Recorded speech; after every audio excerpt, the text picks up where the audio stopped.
1. Now a man of the tribe of Levi married a Levite woman. 2. And she became pregnant and gave birth to a son. When she saw that he was a fine child, she hid him for 3 months. 3. But when she could hide him no longer, she got a papyrus basket for him and coated it with tar and pitch. Then she placed the child in it and put it among the reeds along the bank of the Nile. 4. His sister stood at a distance to see what would happen to him. 5. Then Pharaoh's daughter went down to the Nile to bathe, and her attendants were walking along the riverbank. She saw the basket among the reeds and sent her female servant to get it. 6.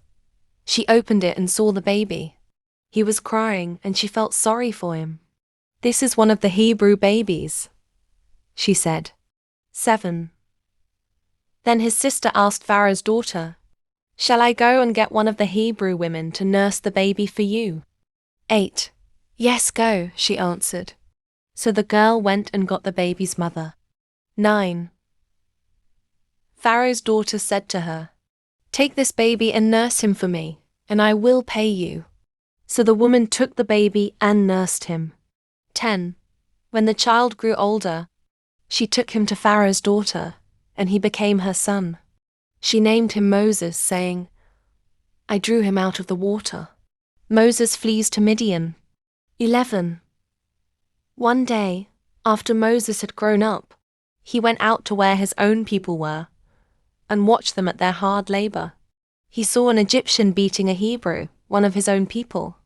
12. Looking this way and that and seeing no one, he killed the Egyptian and hid him in the sand. 13. The next day he went out and saw 2 Hebrews fighting. He asked the one in the wrong, "Why are you hitting your fellow Hebrew?" 14. The man said, "Who made you ruler and judge over us? Are you thinking of killing me as you killed the Egyptian?" Then Moses was afraid and thought, "What I did must have become known." 15. When Pharaoh heard of this, he tried to kill Moses. But Moses fled from Pharaoh and went to live in Midian, where he sat down by a well. Moses marries in Midian. 16. Now a priest of Midian had 7 daughters, and they came to draw water and fill the troughs to water their father's flock. 17. Some shepherds came along and drove them away, but Moses got up and came to their rescue and watered their flock. 18. When the girls returned to rule their father, he asked them, "Why have you returned so early today?" 19. They answered, "An Egyptian rescued us from the shepherds. He even drew water for us and watered the flock."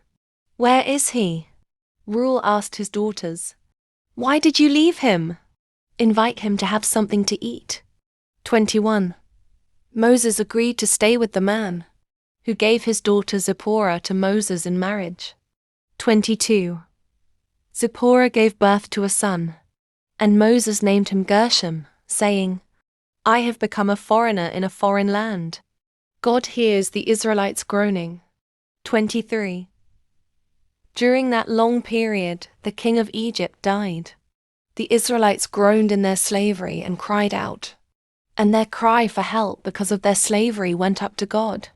24. God heard their groaning and remembered his covenant with Abraham, with Isaac, and with Jacob. 25. So God looked on the Israelites and was concerned about them.